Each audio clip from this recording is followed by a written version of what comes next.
नमस्कार, स्वागत है आपका हमारे कार्यक्रम खास खबर में। मैं हूं आपके साथ दीपिका ओझा। चलिए बढ़ते हैं आज के मुद्दे की ओर। मोदी सरकार को 2024 में रोकने के लिए बिहार के पटना में हुई 15 विपक्षी दलों की बैठक के सवाल का जवाब बीजेपी प्रदेश अध्यक्ष ओम प्रकाश धनखड़ ने बड़े ही चुटकीले अंदाज में दिया। उन्होंने कहा कि देश के लोगों की निगाहें पटना पर नहीं बल्कि अमेरिका में थी, जहां देश के प्रधानमंत्री नरेंद्र मोदी का अभूतपूर्व स्वागत किया जा रहा है और पूरी दुनिया में भारत का नाम रोशन हो रहा है। धनखड़ यही नहीं रुके, उन्होंने तेंदुलकर के रूप में एक अच्छे खिलाड़ी का उदाहरण देते हुए कहा कि जब कोई खिलाड़ी अच्छे रन बना रहा हो तो देश की जनता चाहती है कि आगे की पारी वही खेले। यही हाल मोदी सरकार का है। देश की जनता ने साल 2024 की पारी मोदी सरकार को खेलने के अच्छी तरह से संकेत दे रखे हैं।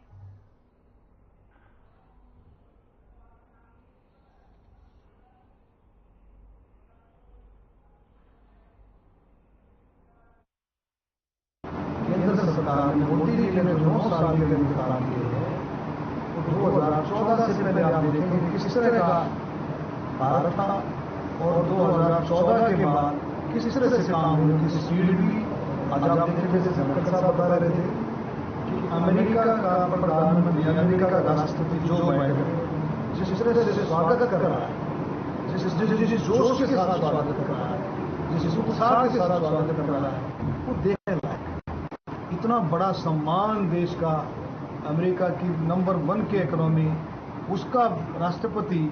भारत के प्रधानमंत्री को जिस दृष्टि से, जिस सिस्टम से देख रहा है, वो सराहनीय है, बहुत ही एग्जाम्पल है। तो मैं कहता हूं कि मोदी जी के नेतृत्व में देश का मान सम्मान, देश के अलावा विदेशों में भी, विश्व में मान सम्मान बढ़ा है। एक विधान, एक निशान, एक प्रधान। और आज हमको खुशी है कि आज तिरंगा सब जगह लहरा रहा है। नहीं तो वो दिन भी याद है 1990 का, जब हम भी तिरंगा लेके गए थे। वो दिन भी याद है जब वीपी सिंह को घर पे लेके आए थे। हमको वो दिन भी याद है जब मोदी जोशी जी और मोदी जी 91 में तिरंगा लेके गए थे। लेकिन हमारी पूर्ण बहुमत की सरकार बनी तो हमने 370 तोड़ी और वही ध्वज, राष्ट्रीय ध्वज जो है वो कश्मीर में भी फहराता है, पूरे देश में फहराता है। इसलिए उनका बलिदान सार्थक हुआ। और इसके लिए मैं हरियाणा को भी बहुत बड़ा ये मानता हूँ। हरियाणा के वीरों ने भी कश्मीर को एक रखने के लिए, अखंड रखने के लिए बहुत बलिदान दिया है। हमारे बहुत जवान जो है कश्मीर घाटी में बलिदान दिए। जब मैं कहता हूँ जिस कश्मीर को रक्त से सींचा, खून से सींचा, वो कश्मीर हमारा है, तो हमारा भी रक्त, हमारे हरियाणा के जवानों का रक्त भी है। बड़ी मात्रा में आतंकवाद से लड़ते हुए रहा है, लेकिन आज शांति है, खुशहाली है और विकास की तरफ बढ़ रहा है।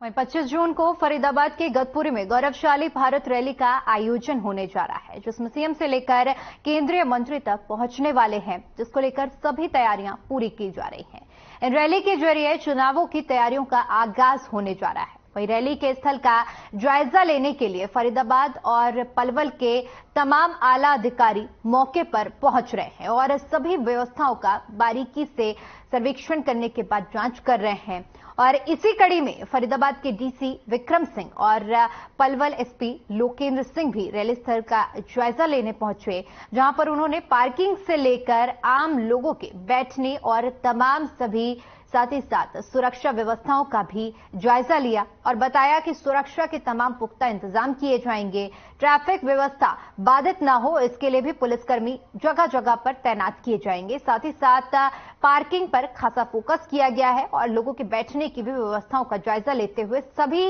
इंतजामों को पुख्ता किया गया है।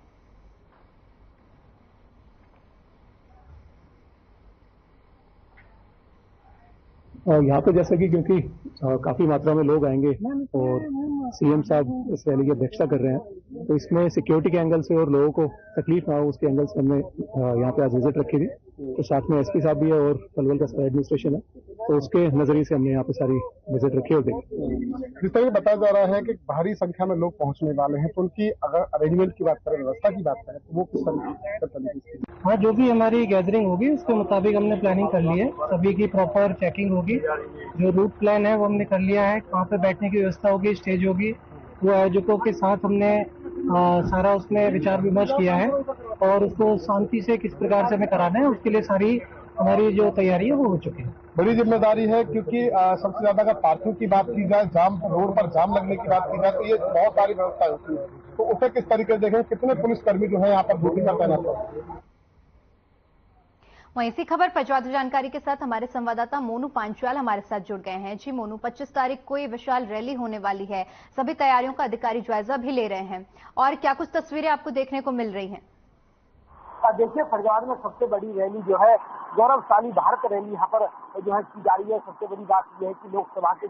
करिए जैसे जिस तरीके से देखा जा रहा है कि 2024 के चुनाव का जो है आगाज हो चुका है, जब नजदीक आ चुके हैं इलेक्शन, इसको लेकर के लगातार जो तमाम जो अलग अलग जिलों की बात की जाए तो हरियाणा फरीदाबाद की जिले की भी बात की जाए तो यहाँ पर गौरवशाली भारत रैली जो है यहाँ पर की जा रही है। और जिस तरीके से बात की जाए तो जो काफी लोकसभा के स्तर पर जो है रैली की जाएगी, यहाँ पर तमाम नेता पहुंचेंगे, चाहे मुख्यमंत्री हो चाहे और अनेक केंद्रीय मंत्री हो, तो सभी लोग यहाँ पहुंचेंगे और सब जो है लोगों को संबोधित करेंगे। तो जिस तरीके से जो लोग पहुंचने की उम्मीद है उसको लेकर के यहाँ पर लगातार जिस तरीके से शासन प्रशासन के जो अधिकारी है वो यहाँ पर जायजा लेने के लिए पहुंचे। फरीदाबाद से विक्रम जो यादव है डीसी वो यहाँ पर पहुंचे हैं, लोकेंद्र जो है वो यहाँ पर एसपी है पलवल से वो यहाँ पर पहुंचे। तो लगातार जिस तरीके से जो बड़े स्तर पर ये जिले की जो सबसे बड़ी रैली है इसका निरीक्षण करने के लिए तमाम अधिकारी लगातार समय समय पर पहुंच रहे हैं और जायजा ले रहे हैं कि किसी तरीके की कोई चूक ना हो या किसी तरीके की कोई लापरवाही ना हो, तो इसको लेकर के तमाम नेता यहाँ पर पहुंच रहे हैं। जी मोनू, जिस तरह से आपने बताया कि तमाम अधिकारी पहुंच रहे हैं और तैयारियां की जा रही हैं, आपसे समझना चाहूंगी कि 25 तारीख को अब जो रैली होने वाली है इसे एक ऐतिहासिक रैली का भी नाम दिया गया है, वो कौन कौन से बड़े चेहरे हैं जो इस रैली में पहुंचने जा रहे हैं?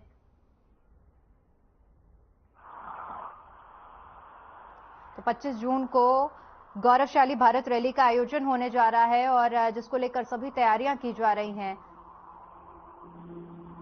जी बिल्कुल, जिस तरीके से जो तैयारियां जो की जा रही है तो लगातार जो तैयारियां हैं वो लगातार जिस तरीके से पंडाल भी काफी यहाँ पर बड़ा लगाया गया है, हजारों की तादाद में लाखों की तादाद में यहाँ पर कुर्सियां बिछाई गई है। तो जिस तरीके से स्टेज यहाँ पर जो राजनेताओं की जो स्टेज है वो काफी जो ऊंचा और काफी दूर लगा है। जिस तरीके से जनता की जो गैस की बात की जाए तो 30 से 35 फुट जो दूरी पर है वो स्टेज लगाया गया है। तो जिस तरीके से देखा जाए तो हर तरीके से जो प्रबंध है वो यहाँ पर करने की बात की जा रही है, चाहे वो जो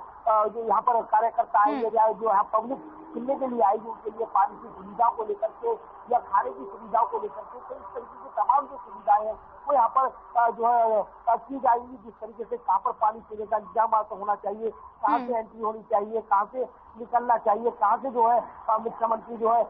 जो स्टेज की तरफ आएंगे, तो ये तमाम जो रास्ते हैं जो पॉइंट है उनको यहाँ पर जो है देखते हुए जिस तरीके से यहाँ पर पहुंच रहे हैं कि वो ड्रैग के तौर पर यहाँ पर बना रहे हैं कि किस तरीके से यहाँ पर जो हालात है किस तरीके से होने चाहिए, जब तो इसको लेकर के नॉर्मल हालात को देखते हुए जिस तरीके से लगातार जो गेटों के निरीक्षण किए जा रहे हैं यहाँ पर। मैं आपको बता दूं सबसे बड़ी जो प्रशासन की बात है तो यहाँ पर कम से कम 3000 पुलिसकर्मी यहाँ पर तैनात होंगे। तो जिस तरीके से देखा जा रहा है लोकसभा के स्तर पर जो रैली है तो कहीं ना कहीं शक्ति प्रदर्शन दिखाने की बात यहाँ पर कही जा रही है। जो विपक्ष है वो सीधा साधता निशाना साधता हुआ नजर आ रहा है कि लगातार जो बीजेपी जो अपने कार्य जो रैली कर रही है तो कहीं ना कहीं बीजेपी अपने आप को हल्का समझ रही है और लगातार जिस तरीके से रैली कर रही है तो कहीं 2024 के इलेक्शन को देखते हुए यहाँ पर अपना शक्ति प्रदर्शन दिखाने का काम कर रही है।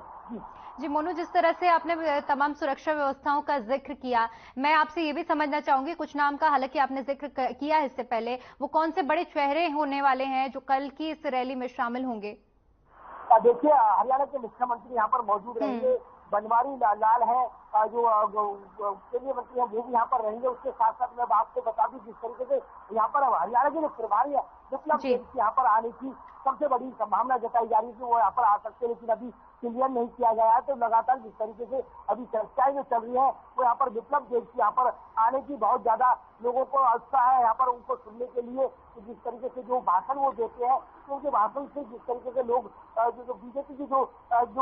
कार्यशैली है जो उनको जो दिलाने का काम जो यहाँ पर विप्लव देव करते तो उसको जनता सुनने के लिए यहाँ पर बेताबी से इंतजार करेगी, लेकिन अभी पक्का यहाँ पर नहीं किया गया कि मतलब जो यहाँ पर पहुंचेंगे। लेकिन यहाँ पर जो है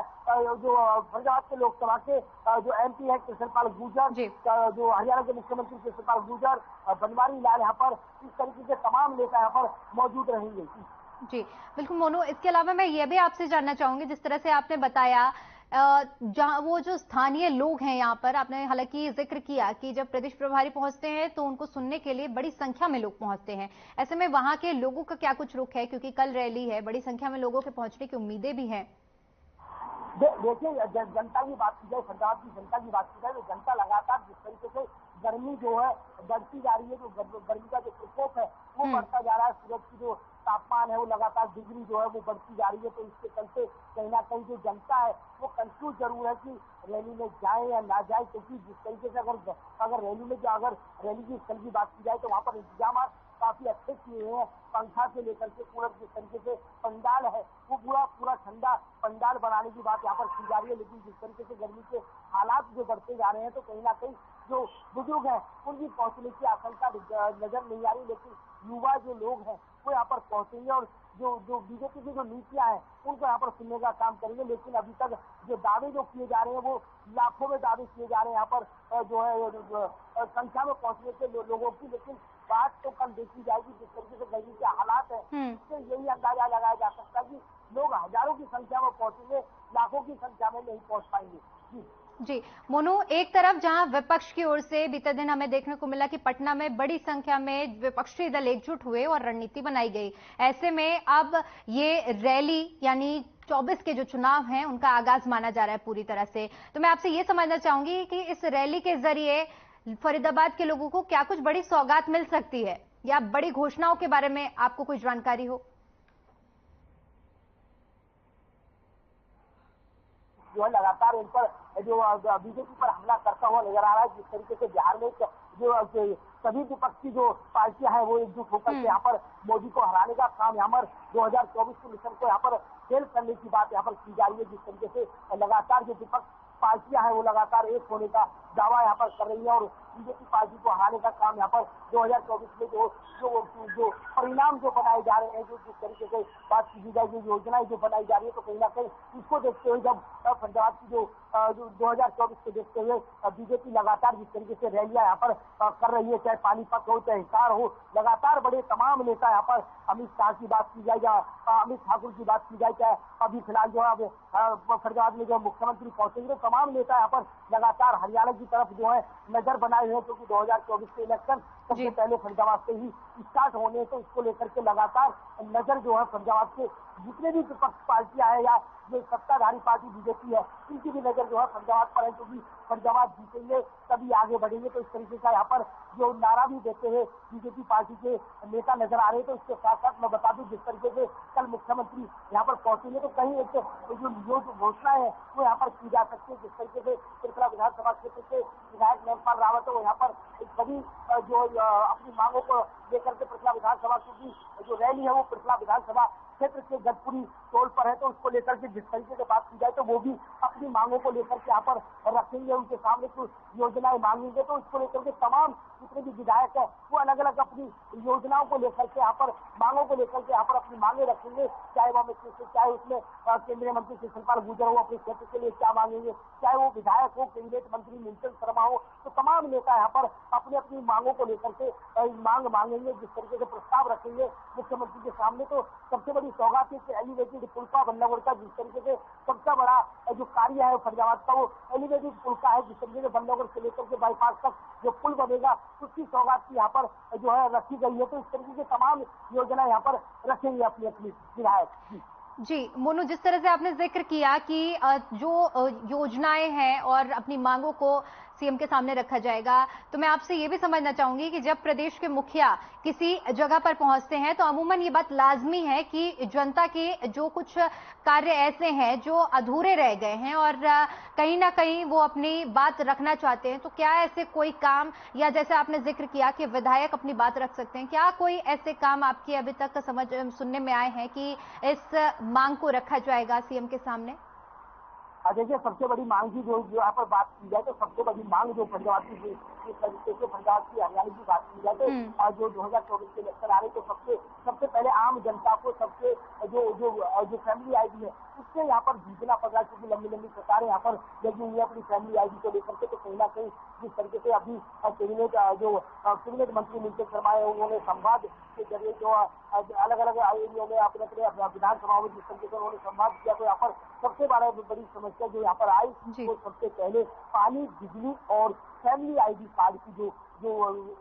इंक्वायरी है उसको लेकर के यहाँ पर सबसे ज्यादा परेशानियों का सामना देखना पड़ा। तो जो सबसे ज्यादा नाराज बीजेपी से जो आम जनता है वो जनता सिर्फ 3 चीजों से नाराज है, कहीं ना कहीं पानी, सड़क, बिजली और कई फैमिली आईडी कार्ड को लेकर के जिस तरीके से लंबी कतारें लगी रहती है तो सुबह से शाम तक लाइन में खड़ा होना पड़ता है। तो सबसे पहले यहाँ पर इसी प्रस्ताव को रखने की बात यहाँ पर लेखपाल रावत कह रहे हैं। उसके तमाम जो उनकी सड़कें हैं, उनकी जो क्षेत्र की सड़कें टूटी पड़ी है, कई नई मुख्य ऐसी सड़कें जो कई गाँव को जोड़ती है, लाखों संख्या से उस रोड से गुजरते हैं, तो तमाम इस तरीके की जो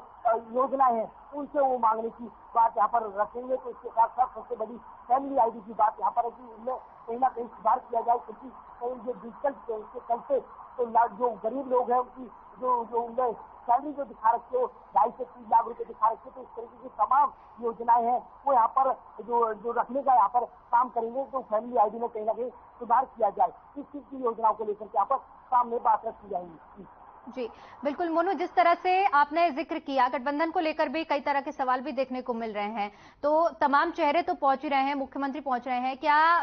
गठबंधन से भी कोई पहुंचने वाला है इस रैली में? जी बिल्कुल, गठबंधन से जिस तरीके से चर्चाएं अभी कुछ दिन पहले जैसे ही चर्चाएं चली गठबंधन की जो पक्ष विपक्ष जो है जिस तरीके से आरोप प्रत्यारोप एक दूसरी पार्टी पर लगाते रहे, जिस तरीके से विप्लव देव ने कहा कि हमने जो है एहसान जो है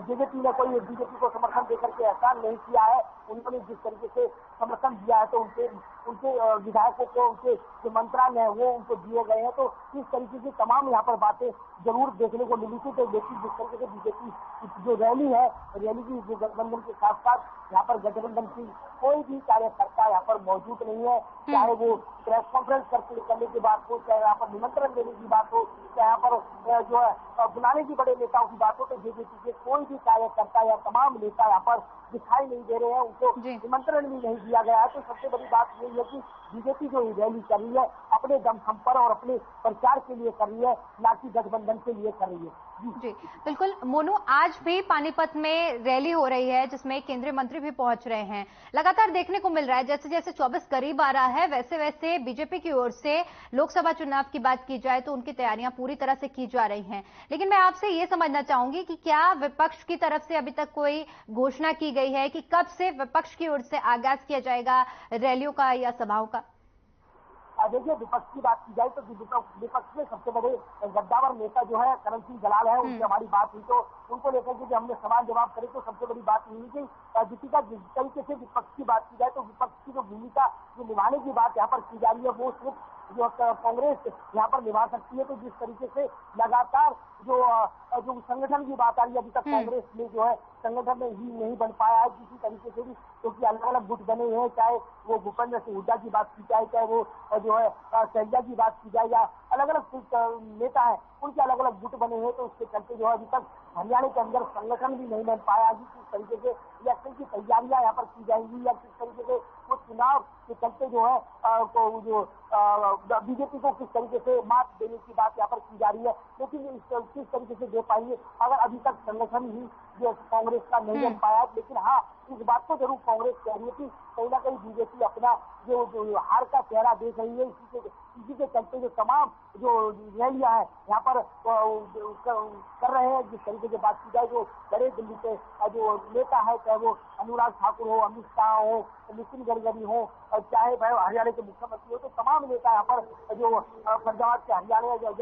स्थल पर जो करने का काम यहाँ पर किया जा रहा है 2024 के इलेक्शन को देखते हुए, तो कहीं ना कहीं बीजेपी अपने आप को मजबूत कर रही है। लेकिन विपक्ष भी यहाँ पर हमला करता हुआ साफ तौर से देखा जा रहा है कि वो भी यही कह रहे कि 2024 का इलेक्शन जो है वो कांग्रेस पूरी तरीके से बीजेपी को टक्कर देगी और बीजेपी को हरा करके कांग्रेस सरकार बनाएंगे तो इस तरीके से कांग्रेस के जो बयान जो आ रहे हैं वो इस तरीके से आते दिखाई नहीं दे रहे हैं। ठीक है मोनू, बहुत बहुत शुक्रिया आपका हमारे साथ जुड़ने के लिए और तमाम जानकारी साझा करने के लिए। मोदी सरकार को 2024 में रोकने के लिए बिहार के पटना में हुई 15 विपक्षी दलों की बैठक के सवाल का जवाब बीजेपी प्रदेशाध्यक्ष ओम प्रकाश धनखड़ ने बड़े ही चुटकीले अंदाज में दिया। उन्होंने कहा कि देश के लोगों की निगाहें पटना पर नहीं बल्कि अमेरिका पर थी, जहां देश के प्रधानमंत्री नरेंद्र मोदी का अभूतपूर्व स्वागत किया जा रहा था और पूरी दुनिया में भारत का नाम रोशन हो रहा था। धनखड़ यही नहीं रुके, उन्होंने तेंदुलकर के रूप में एक अच्छे खिलाड़ी का उदाहरण देते हुए कहा कि जब कोई खिलाड़ी अच्छे रन बना रहा हो तो देश की जनता चाहती है कि आगे की पारी भी वही खेले। यही हाल मोदी सरकार का है। देश की जनता ने साल 2024 की पारी मोदी सरकार के खेलने के संकेत अच्छी तरह से दे रखे हैं।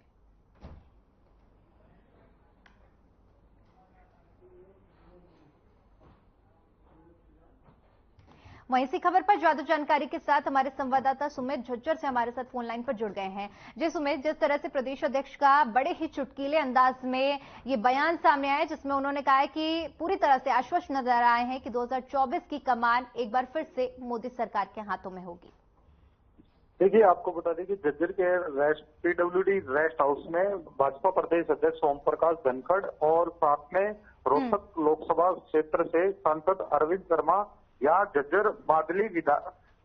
क्षेत्र के लोगों के कार्यकर्ताओं की बैठक लेने के लिए यहाँ पीडब्ल्यूडी रेस्ट हाउस में पहुंचे थे और 25 तारीख को जो रैली होनी है रोहतक में उसको लेकर कार्यकर्ताओं को सजग भी किया गया था और तैयारियों भी की गई थी। तो तैयारियों को लेकर जो है भाजपा प्रदेश अध्यक्ष ओम प्रकाश धनखड़ ने एक मीडिया के रूबरू होते हुए चुटकी भी साधी है और कहा है कि मोदी सरकार को जो साल 2024 में जो रोकने के लिए बिहार में जो पटना में जो बैठक विपक्षी दलों की जो चल रही है उस पर सवाल का जवाब देते हुए प्रदेश अध्यक्ष ने कहा कि पटना पर नहीं बल्कि देश के लोगों को निगाहें अमेरिका पर टिकी हुई है, जहां देश के जो प्रधानमंत्री हैं नरेंद्र मोदी उन्होंने जो है भव्य तरीके से उनका स्वागत किया गया है और पूरी दुनिया में जो है भारत का नाम जो है रोशन किया जा रहा है। धनखड़ यही नहीं रुके, उन्होंने तेंदुलकर के जो है रूप की एक अच्छे से खिलाड़ी का उदाहरण देते हुए कहा है कि जब कोई खिलाड़ी अच्छे रन बना रहा होता है तो देश की जनता चाहती है कि आगे की पारी वही खेले। यही हाल मोदी सरकार का है। देश की जनता ने साल 2024 की पारी में मोदी सरकार को खेलने का संकेत अच्छी तरह से दे रखा है। धनखड़ ने झज्जर पीडब्ल्यूडी रेस्ट हाउस में 25 जून को रोहतक में होने वाली भाजपा की रैली की तैयारियों को लेकर सांसद अरविंद शर्मा के साथ जायजा लेने के लिए यहाँ झज्जर में पहुंचे थे। उन्होंने पार्टी कार्यकर्ताओं को रैली में भीड़ जुटाने के लिए आवश्यक दिशा निर्देश भी दिए हैं और पूर्व में रहे जो राज्यपाल सत्यपाल मलिक द्वारा जो साल 2024 में जो प्रधानमंत्री पद के लिए जो विपक्ष का एक साझा उम्मीदवार खड़ा किया जाने की बात पर जो है उनका भी जो बयान आया है उनका भी पलटवार करते हुए कहा है कि विपक्ष के पास न तो कोई एक एजेंडा है और ना ही कोई नेता है। एजेंडे से जो है देश चलता है। जनता जो है भारत आत्मनिर्भर और बढ़ता देख रही है और कहा है कि विपक्ष कार्यशैली नहीं बल्कि देश के विकसित होने और विकसित कौन कर रहा है इसी बात पर जो है टिकी हुई है। फिलहाल जो है अभी आपको बताइए 2024 की जो तैयारियां जो चल रही है वहीं सभी पार्टी के कार्यकर्ता एकजुट हो रहे हैं और वो अपनी तैयारियों में जुटे हुए हैं। आने वाले 2024 में ठीक है सुमित, आपका बहुत बहुत शुक्रिया हमारे साथ जुड़ने के लिए और जानकारी साझा करने के लिए। चलिए फिलहाल के लिए इतना ही, मुझे दीजिए इजाजत, नमस्कार।